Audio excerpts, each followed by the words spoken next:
What's up, y'all? My name is State Representative Eric Bell from the 75th. I represent Clayton County.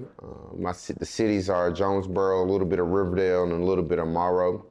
But the things I vote on and the laws and the bills I present, they will go and represent or govern the whole state of Georgia. I'm a local, over 5 generations from Atlanta, and before that, my people were slaves in Georgia. Back in the 60s, a little bit about my family. Back in the 60s, my grandfather, my grandparents, they got married, moved to Atlanta. My granddad was a dentist he's from Arkansas. Met my grandmother in dental school while I was at Howard, and they moved to Atlanta. My grandmother's first cousins with Dr. Martin Luther King, so they grew up together. While he was at Morehouse, she was at Spelman. They went to high school together at Washington, and they lived in the same neighborhood today, which is MLK, but then it was Ashby Street. But fast forward, they got married, had kids, and my grandfather, both grandparents, they got involved with the civil rights movement. My grandfather, he was an officer at the SCLC, and during that time, he sued Grady Hospital for the right for minorities to practice and be patients at Grady. At that time, in Atlanta, it was known as the Grady's. There were 2 hospitals, a black ward and a white ward. The black ward was underfunded, understaffed. And in 1962, my grandfather, Dr. Royce T. Charles Bell Sr., sued Grady Hospital and the Fulton DeKalb Hospital Authority to allow minorities both to be seen and to practice medicine at Grady Hospital. And in 1962, the lawsuit was filed, and in 1964, the Supreme Court ruled that it was illegal to have segregated hospitals, waiting rooms, and medical facilities, public medical facilities. So after that landmark ruling, every hospital in America was desegregated.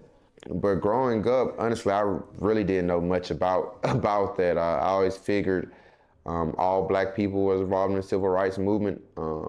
So it really wasn't something my family spoke about much until I got older. I went to the military after I graduated from Morehouse College, and I got out premature due to a reduction of forces. So it's the first time America had $1 trillion deficit. And to solve that issue, the downsized military operations was set upon us, and I was a part of that downsize. I wasn't ready to get off the military. I still had that hunger and a fight to serve. So when I came home, I figured if I can lay my life on the line for the country, at least I could do is lay my life down or commit myself to serving my community. And that's what I did in 2015. I got involved, I'm an econ major, so I was working with the Fulton County Economic Development Department. I was substitute teaching, life insurance. I was running project management for a host of small businesses.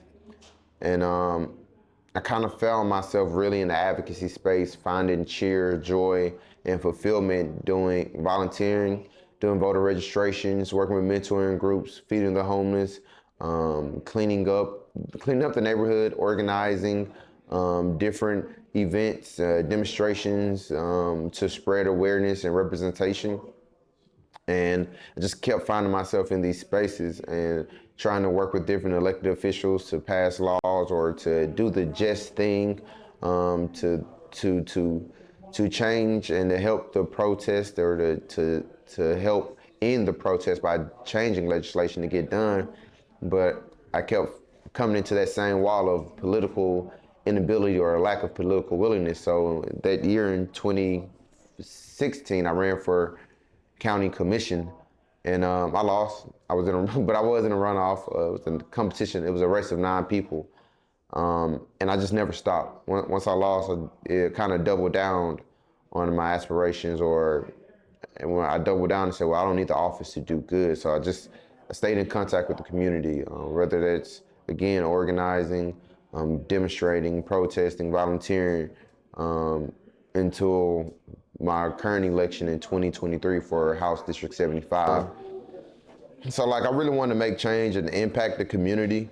And one thing that I noticed in my community or in communities across America, and black and brown, that over-policing So one thing I wanted to do was create ways where minorities or just regular citizens would come in contact with officers, law enforcement, or any type of penal system.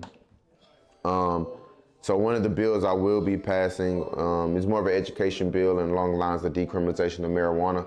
I'll be pushing for what I call the Higher Hope Act. It's the repeal of the Drug Post-Secondary Act of 1990, which makes students ineligible for state loans, grants, or financial aid if they have a drug conviction. And for many of us, that's something that's very easy to happen. In the state of Georgia, if you're riding in a car and someone has an illegal substance or a weapon or anything, if no one owns up to it, we all get charged. Everyone gets charged. I know personal cases where I know students who've been in this situation, family members, people in our community who weren't able to go to college, trade school because they had a drug conviction. And sometimes it's because it wasn't even theirs to begin with, but again, they were in the car with someone. Or sometimes they are selling drugs, but they're in a situation where it's either sell drugs or go hungry, sell drugs or go homeless. And for us, we need to have more compassion if people are pushed into survival economics by only chastising or penalizing them for trying to get out of that survival mode. We need to have more compassion, and that's exactly what that act does. It gives those people in that survival mode better chances or access to getting out and not being penalized for being in a survival mode or a survival economic situation. So with the passing of the HB 853, which is the Higher Hope Act, if you have a drug conviction now, you'll be eligible for state loans, state grants, so that you can go into welding, so that you can become a psychologist or a psychiatrist, a doctor, or whatever type of profession that you choose to go through. But opening up that access for higher education for all Georgians so we can improve the economic quality of our communities, improve the type of workforce we have, and ultimately improve the citizens that we have in Georgia. Other acts I'll be looking to pass would be complete decriminalization of marijuana. I'm working on a bill now that decriminalizes up to 3 ounces of marijuana, because let's just use going to a grocery store. When a person goes to the store, they buy Sprite, they buy Coke, they buy apple juice, they get orange juice, and they might even buy a gallon of water. Taking that same thought of thinking, when a patient buys marijuana, they're going to need, depending on their ailment, they will buy different strands of marijuana. And who is it to us to say that that's not enough, or who is it for us to say that we should limit their intake based on their ailment? This simply opens up or helps those citizens so they won't have to, one, go back and forth to procure cannabis and marijuana. They'll be able to buy for a month or for a week or for however long they need, but we won't be stopping their treatment. That's the main thing, that they'll have access, so we won't hinder any treatment that they would need. As well as, again, we'll be making sure that citizens are not coming in contact with law enforcement so that they have the opportunity to achieve an opportunity not to be stigmatized by a plant that's legalized in 37 other states and recreational in 31 states. How do you think we're going to change public perception of cannabis? How do you feel that Georgia's doing when it comes to how it's handling the plant? And what do you think the future is For the plant. yeah. With the destigmatization, I think that's going to help. It's going to help if it comes from a legislative lens or a political lens to first. Before we can, to help that, we just got to decriminalize. And I think by decriminalization, that would lead to a large destigmatization, because now professionals or people who were afraid of admitting use of marijuana or cannabis, they were able to say, "Hey, I'm an active realtor, and I'm a I'm a high performing realtor and I use cannabis, or I'm a doctor and I use cannabis. I'm a police officer and I use cannabis. I am a truck driver. I am a teacher. I am a fireman and I use cannabis, because and they'll be able to say that without legal ramifications. And that's what I believe will lead to the biggest destigmatization. By decriminalizing, you'll have citizens no longer feeling like criminals, again, for a plant that's legal in 37 states and recreational in 31 states. So by handling, what Georgia can do to better handle or process that destigmatization, I'll just honestly call on my colleagues to make that happen. Let's decriminalize, and then let's regulate the plant so that we can have safe access for patients to have cannabis use and use of cannabinoids that will be regulated. It's one thing to decriminalize the market, but it's another thing to regulate the market so that we're making sure that we're getting high quality product to the end user. And that's, again, the end users are everyday citizens in our communities, in our neighborhoods, at our churches, at our schools, on our basketball courts. And to the last point of, what was the? What do you think the future of it is? What I could also you could answer this question. Um, you know, public perception, public stigma is being destigmatized, but how are you going to work across the lane with the Republicans? Like, Yeah. how do you generate bipartisan support? Well, one thing, again, with this legislature, being a Democrat, we're going to have to gain bipartisan support.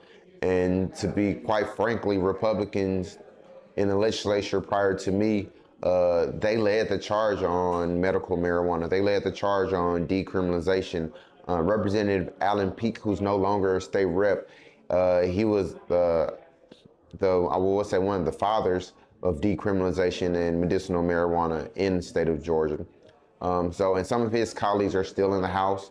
So I plan on specifically working with the people that already have done it on the other side, such as David Clark and others, the representatives. Working with Tyler Harper, our agriculture commissioner, to make sure that farmers have access to cannabis seeds so they can grow hemp, so they can grow cannabis, so they can grow marijuana, whether it's for industrial use, whether it's for recreational use, whether it's for medicinal use, so they can actually grow it.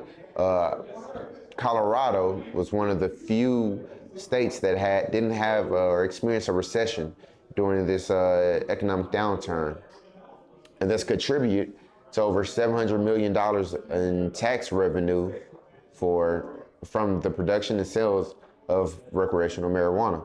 I believe we can do the same thing in Georgia. We have already one of the most robust agricultural states. So we're certainly right that we grow cannabis, hemp, marijuana for recreational use, medicinal use, and industrial use.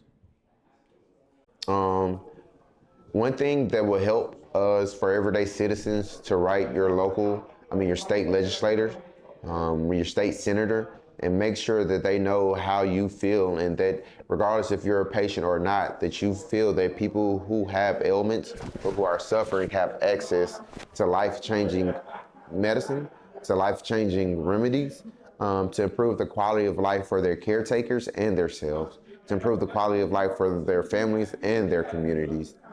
So come to the Capitol. You don't need a suit. You just need your ID. So if it's cool, bring a jacket. If it's warm, wear a t-shirt. But come down to the Capitol. We want to see your faces. We need to hear your voices so we can make a better state for me and you.